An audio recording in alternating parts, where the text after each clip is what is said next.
भारत ने डिफेंस के क्षेत्र में आत्मनिर्भरता की दिशा में एक और ऐतिहासिक उपलब्धि प्राप्त करते हुए अपने पहले स्वदेशी लाइट टैंक जोरावर को ऑफिशियली तौर पर रोल आउट कर दिया। और सिर्फ 19 मंथ्स में डेवलप किया गया ये टैंक विशेष रूप से हिमालयी और ऊंचाई वाले इलाकों में युद्ध के लिए डिजाइन किया गया। इस स्वदेशी टैंक को भारत की सीमा यानी LAC पर बढ़ते तनाव और पूर्वी लद्दाख में चीनी सेना द्वारा डिप्लॉयड टाइप 15 लाइट टैंक को करारा जवाब देने के लिए इसे डिजाइन किया गया है। और इस टैंक को AM Naik heavy engineering complex ने इसे डेवलप किया है। और वही दूसरी तरफ भारत का दोस्त रूस T-90 टैंक को बेचने के लिए न्यू कस्टमर्स की तलाश में, जबकि भारत अब इस क्षेत्र में आत्मनिर्भरता हासिल कर चुका है। जोरावर टैंक चीन के टाइप 15 टैंक से बहुत हल्का है और जिसका वजन करीब 25 टन है। इसकी खासियत काफी कम ऑक्सीजन वाली सिचुएशंस में ऑपरेशन को अंजाम देना। इसमें बेहद पावरफुल 105 mm की राइफल्स तोप लगी है। ये तोप दुश्मन के बंकर्स, मिलिट्री व्हीकल्स और यहाँ तक कि पुराने हैवी टैंक्स को 2 से 3 किलोमीटर की दूरी से पूरी तरह नष्ट कर सकते।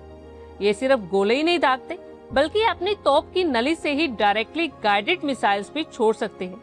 चीन का टाइप 15 करीब 5 किलोमीटर दूर उड़ रहे दुश्मन के हेलीकॉप्टर्स तक को मार गिराने की क्षमता रखता है।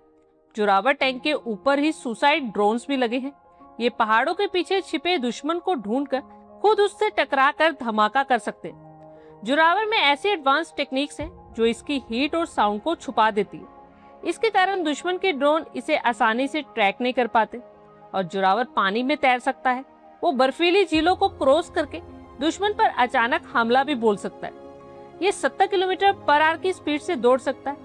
हैवी टैंक्स की तुलना में इसका वजन कम रखा गया है ताकि इसे पहाड़ी इलाकों में आसानी से तैनात किया जा सके। और इसकी सबसे बड़ी खासियत यह है कि इसे भारतीय वायुसेना के C-17 ग्लोबमास्टर एयरक्राफ्ट के जरिए तेजी से बॉर्डर एरिया में पहुंचाया जा सकता है। जोरावर की मारक क्षमता इसे दुनिया के एडवांस लाइट टैंक्स की कैटेगरी में खड़ा करती है। इसमें 7.62 mm कोएक्सियल मशीन गन और 12.7 mm remote control weapon station जैसे फीचर्स दी गई है। Zorawar tank Nag mark 2 anti tank guided missile launcher से लैस है। फ्यूचर में लेजर वार्निंग रिसीवर और एक्टिव प्रोटेक्शन सिस्टम भी इंटीग्रेट करने की योजना है। नाग मार्क 2 मिसाइल्स के इंटीग्रेशन से इसकी टैंक रोधी क्षमता काफी बढ़ गई है।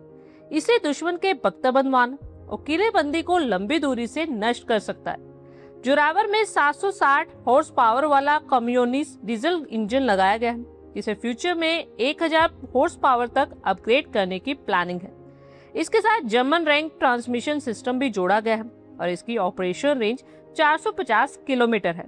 इन खूबियों के कारण ये टैंक लद्दाख, अरुणाचल प्रदेश और सिक्किम जैसे क्षेत्रों में प्रभावी तरीके से काम कर सकेगा। एक्सपर्ट्स के अकॉर्डिंगली जोरावर को सीधे तौर पर चीन के टाइप 15 लाइट टैंक की चुनौती का जवाब माना जा रहा है। जोरावर को आधुनिक युद्धों की जरूरतों को ध्यान में रखकर डेवलप किया गया।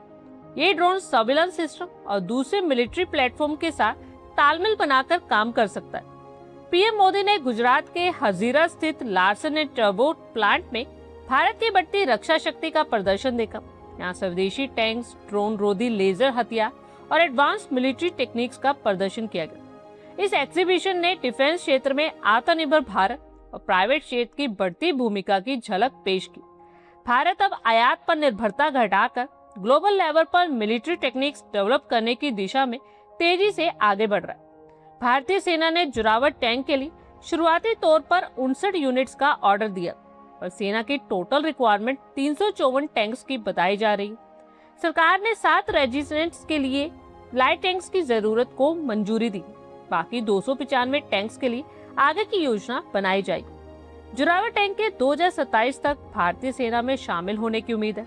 और सबसे खास बात यह है कि जोरावर पानी में भी चल सकता है।